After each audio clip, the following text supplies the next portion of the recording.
Hi. You may have wondered, what's the career path for somebody that is just kind of new at computer software design? Should you go get a college degree? What kind of promotions can you expect? How do you learn more? So to answer these questions, we're going to hear a message from Pablo Nevares. He is now a manager and former senior engineer at the company called Carvana. Now, Carvana is a large company here in Phoenix, Arizona, with more than 6,000 employees. You may have seen them. They are an online car sales company. And so with their recent growth, they are expanding and hosting events such as the React Users Group here in the Phoenix Valley area. And so this week I saw Pablo give his presentation, and I thought it was perfect for people who are studying to be programmers and trying to learn new skills. So let's see what he says about his evolution from becoming an intro programmer to learning, and then of course where he is at now, where he feels good about his job as a manager at a growing company. So here's Pablo. This is my honest truth about my career, how I got here, and also hopefully inspirational about how you might get to a point where you'll respond to somebody who calls you an expert and says, that's a bunch of crap, I'll show you I'm not an expert. Yeah, hi, I'm Pablo.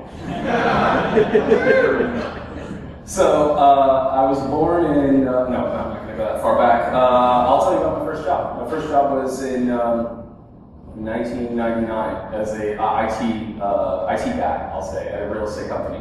And it's going to go really fast, so don't think I'm going to tell you all about my history here. But I started in 99, and that was the height of web development. At that time, Web 1.0 was firing up everybody's entrepreneurial spirit. But I joined a real estate company. Like, that's a bad idea when you're looking to get into technology. But at the time, I thought I was really blessed to get like my first full-time job, right?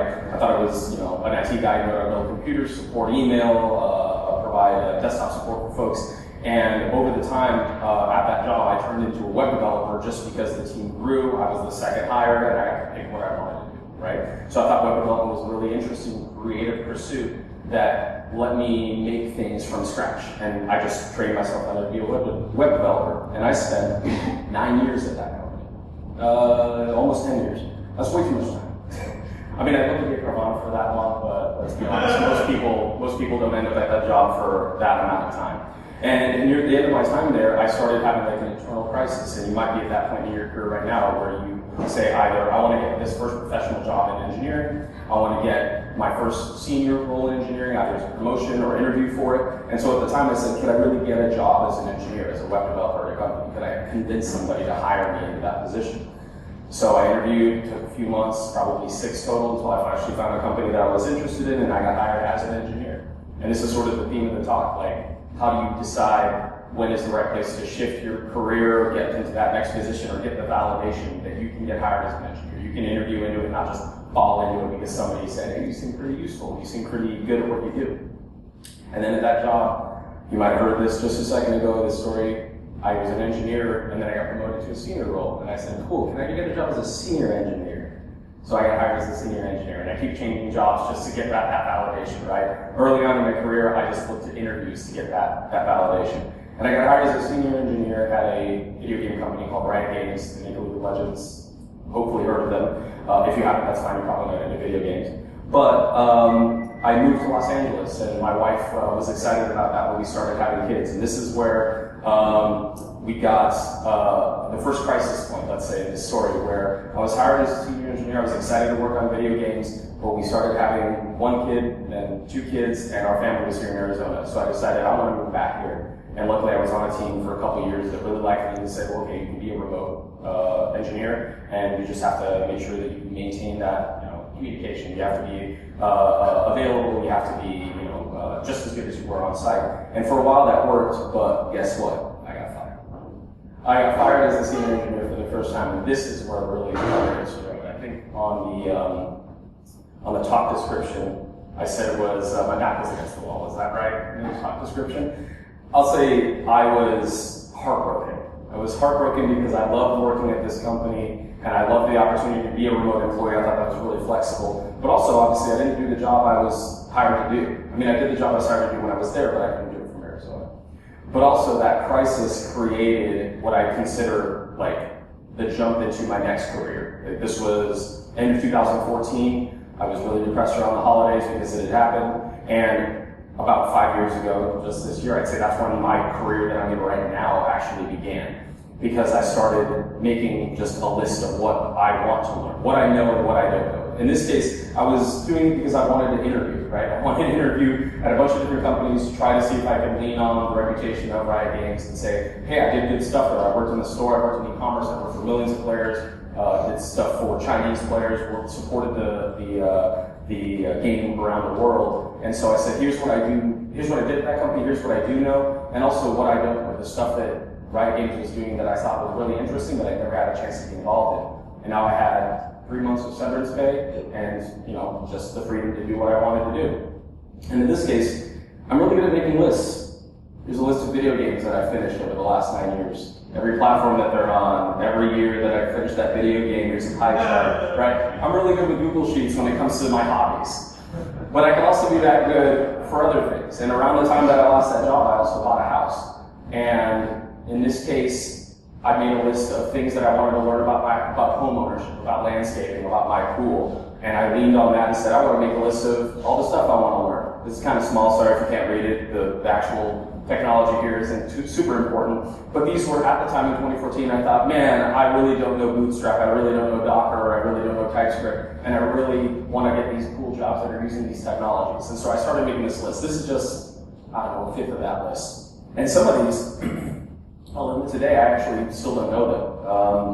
I'm not good at Jenkins. I can't even remember what Karma is, Karma with a K at this point. IOJS, that stopped.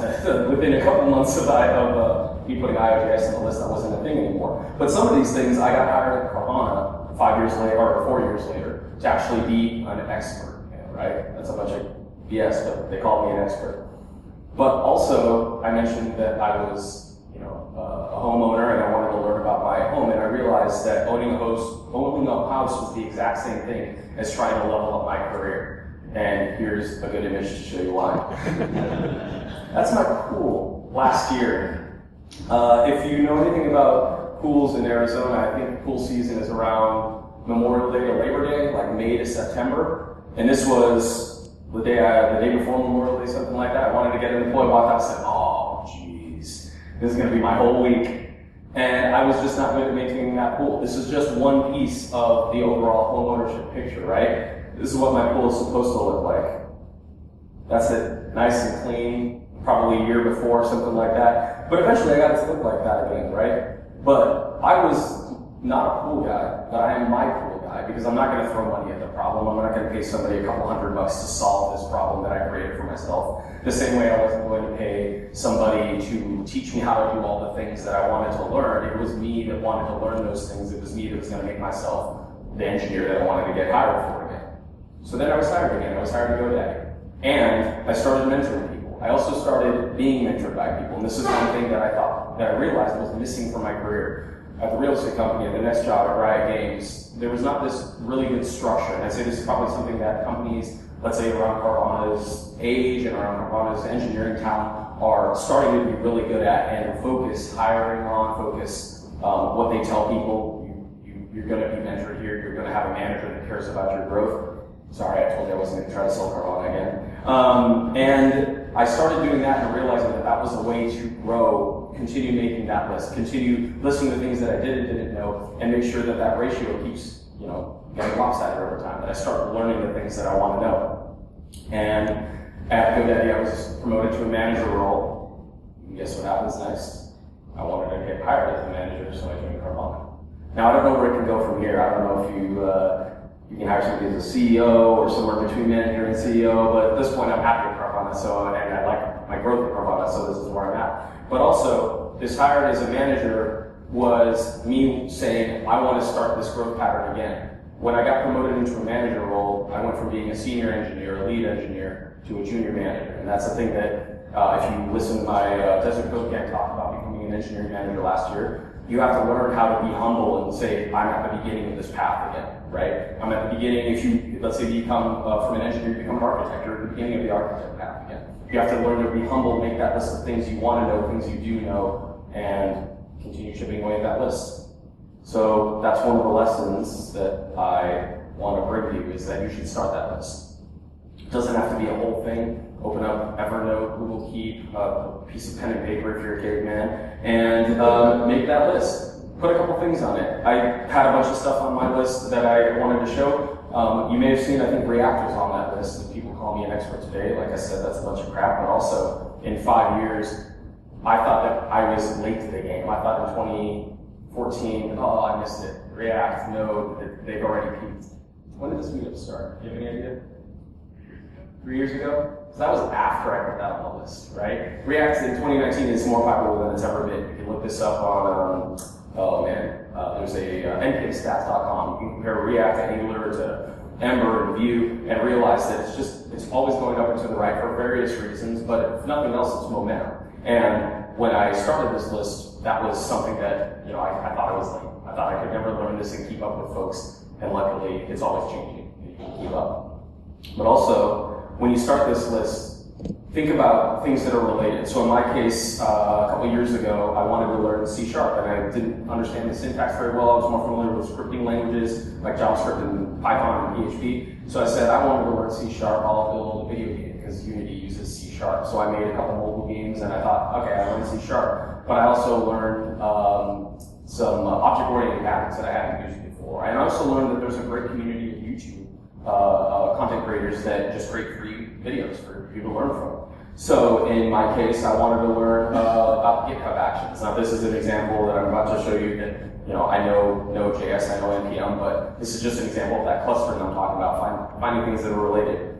If you want to learn about Node.js, maybe make some module that you might find useful. I made one about splitting string text into tweet-size fragments that you could tweet out in a thread. So then you learn about NPM, how do you publish something to the registry. You learn about publishing to npmjs.com. You put your code on GitHub, because that's what you're supposed to do, and then you learn about GitHub Actions, and GitHub Actions can publish to NPM. And then you show up to an interview and they ask, do you know anything about publishing packages? We're all about, making sure we have modules out in the open source ecosystem. I said, yeah, I know about GitHub Actions, I know about doing all this stuff. And that was a toy project, that was just some personal thing. It doesn't take a lot of time, but it does take listing these things, knowing if you want to learn about GitHub Actions, what's an interesting way of cascading that into other things you want to learn.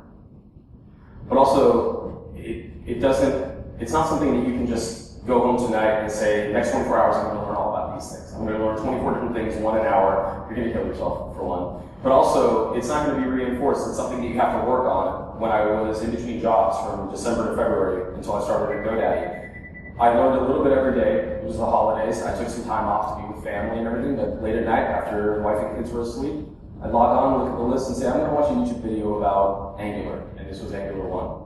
Relatively useless these days in the grand scheme of things. But at the time, it was something that I could put on my resume, put in the interviews. Somebody would ask, what do you know about Angular? I said, yeah, I built an app yesterday. It was just like a basic form, but I kind of got the concepts, and you can talk about directives and models. I'm trying to remember my Angular now.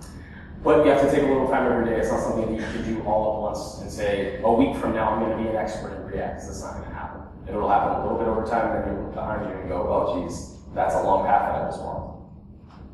But also, these are fancy words, don't think that you can't learn what they mean. They're self-learners and people who know a lot about a lot of things.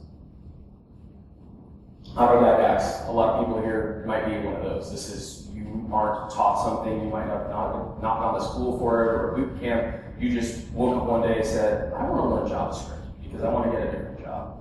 I don't like the job I'm in right now, or maybe I don't like the language I'm in, I don't like Java, I'm going to learn JavaScript. And the polymaths, when I mentioned that Node.js to GitHub Actions path, that's an example of that. You don't have to just learn GitHub Actions to learn GitHub Actions. You learn GitHub Actions because you want to know more about GitHub and cascade all the way up, and now you become a better Node developer, a better user of GitHub. So think about being well-rounded, not just for the interest of being a full-stack developer, but a front-end developer that knows DevOps, somebody that knows how to deploy a UI in Docker, even if it's just the hello world, you still know a little bit about Docker. And the last lesson, clean your pool in the off-season too. I'll tell you what, we like to get in the pool in May, but the algae likes to start growing in March, and by the time you start in May, it's had 2 months to kill your pool. So make sure you do that too. So while you're watching Pablo speak, did you come up with a mental list of things that you're trying to work on? If so, I can help you out with the channel here. We've got C#, Java, different ways to use different frameworks, JavaScript, HTML, and basic business tools. So I hope that we can help you. And also, if you're interested in these kind of things, check out the university where I teach at Grand Canyon University, where online school is just a click away.